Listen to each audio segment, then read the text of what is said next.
Defiance Season 2, Episode 4, Beasts of Burden. Now, every episode so far this season I think is better than the last, and normally it's involving Datak and his family and what's going to happen with them, how crazy are things going to get when he returns. And he returned in this episode, and that was, of course, it got better as it has been in the past couple episodes, but this episode in general had a ton of great moments, and emotionally speaking, at least sad wise, it was very well done because there are a lot of sad moments in this, unlike other episodes where it was just suspenseful, like what's gonna happen next. And it was like that in the beginning, and I love the beginning. It was a great opening, and we get focused on Rodinger, who is our new mayor, and they're doing the little video. They get attacked by some raiders, and they lose a bunch of people. Really, the only two people that live are, of course, the characters we actually know. But it was crazy, and he gets peed on. I thought that was really funny, but it actually led to something incredibly emotional where we find out that in the past he was actually raped, and then we actually find out from our former mayor that she was as well, and it was just a crazy emotional scene when we find that out. And it was a very well done scene. I thought it was unbelievably well done, but it was just a crazy scene. I wasn't expecting her to say that at all, but it was emotionally powerful. And then they had other moments with Nolan finding out exactly who it was that was pretending to be a raider, and it being one of the brothers, the one brother who actually survived. And I thought that in this episode, once again, I thought he was going to live once he was let out of the handcuffs, and then he's shot and killed because he's not going to do anything but cause problems, and Macaulay knew that. So it was a sad scene, but it was also just really well done. And it was like he had no choice, and he had to shoot his own godson in the back. But it was an amazing episode. It had its really dramatic moments, like with Datak and Alak, and them having their suspenseful moments. And like I said, it had its, like, everything outside of them was just purely sad. I feel it was just like sad stuff left and right. It was like, how's this gonna end? And just random information we got. Everything was just sad, but it was just really good. It was really well done. But definitely my favorite episode so far. Definitely emotionally impactful. And I don't know, especially with the Detectar stuff, that's one of the big things that's clearly going to carry on from this episode. But everything in this, I feel like, is just a stepping stone for what they can do this season. They have the stuff with Detectar and his son. Things have clearly changed. Everyone's kind of, by the end of the episode, everyone's against Datak. He killed off one of his people. He scarred his son. He was gonna burn down the place. I thought personally that that was kind of funny when he was like, just look over there, and they're just like, oh, for gas canisters. That's funny. Um, that was really good. And then by the end, it's just him getting beat up, and they're just playing music like he doesn't have the power anymore. He's just getting just destroyed. And then his wife comes out and says, you should have made me a partner.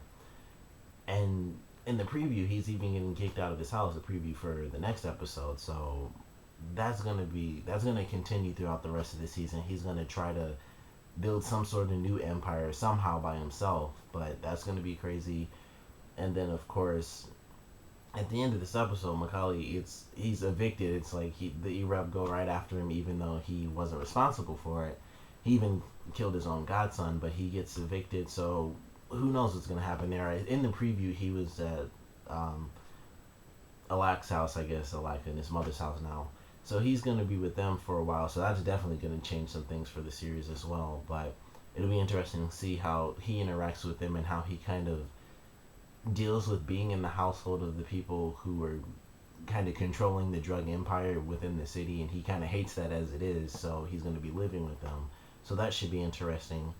And then we get more of a connection between Rodinger and the former mayor. They get really close because they kind of have this really, really personal experience that they can connect through.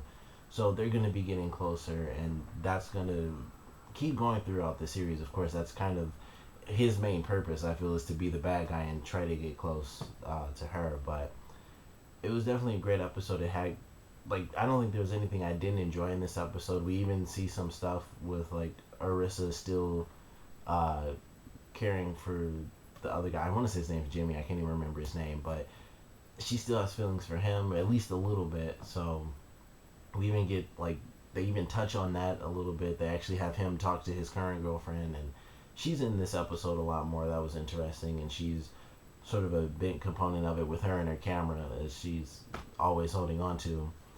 And I'm excited for next week's episode. I think this was definitely the best one they've had so far. I've enjoyed this season like so much so far. Like having the base of season one, I feel like this one's definitely just leagues beyond season one. I think I enjoyed the first season, but like I said, we know all the characters. We know how they act, what they're used to with their lives, and we see how different things are now with the E-Rep and with Datak having been in prison for months, and now he's finally out, and he thinks he can just come back in and teach people lessons. And also, because I almost forgot, that was one of the, I think that was my favorite moment in this episode, is when Datak was talking to Alak when he was in his record store. Or no, it was before that when they were having breakfast.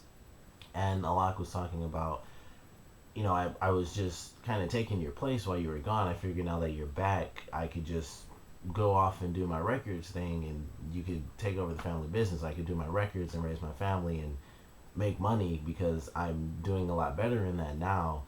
And then he kind of, Datak just stops him and he's like, no, I didn't plan this life out for you, but that was before I heard about you killing Skeever. So once you do that, you're kind of in the life. And then he basically repeats exactly what his son just said. He was like, I didn't plan this life for you. I always thought you could just go down a legitimate path, like your record business, which is very profitable, and you could raise your family off of that. And it was such a dick move. I thought, how could he literally just said what his son just said. That's all he wants to do. And then he's like, no, you killed a guy, but I never wanted this life. I really thought you could have done something legitimate, like exactly what you want to do and can do because you're good at it. But you killed a guy, so I'm just kind of forcing you down the same path I'm going down. I thought that was an amazing scene just because of how just heartless it was for him to say that to his son when he's like, that's what I want to do. You could just let me go. We're like the only, it's a new planet. They talk about that. They're in new places. They can do new things. And he just didn't do it. And it was just, that was an amazingly powerful scene. To me, at least. I thought it was a great scene where he just completely kind of tore down his son by repeating exactly what he wants to do, and he knows that's what his son wants in life, and he just repeats it to him knowing he's not going to let him have it. But it was a great episode. I can't wait to see how Datak continues onward, and I think in the next episode with him realizing now that he doesn't exactly have all the control he used to have, we're going to get to see more of him with the scientist, because we saw her in this episode, but she didn't really have any important moments aside from Nolan basically just questioning her and saying if she told anyone about Arissa. But I feel like with Datak now just having nowhere to go, he's going to go to her, and we'll get more of her plan now that she's out of prison, and probably some more stuff between her and the current mayor, and her trying to figure out how do I give him answers without telling Nolan I'm giving them answers, and how do I figure out exactly what's going on with Arissa, because she doesn't exactly know either. So excited for the rest of the season. Definitely my favorite episode so far. I feel like that happens every week, so hopefully next week will be even better than this one. But definitely enjoyed the episode. Of course, comment below. Let me know what you guys thought of it, your favorite parts, your least favorite parts. And what do you guys think is going to happen to Datak now that he's been kicked out of his own business and his family just watched him get beaten up? What do you guys think is going to happen to him, as well as the entire family and their whole business? Comment below, let me know, and thanks for watching.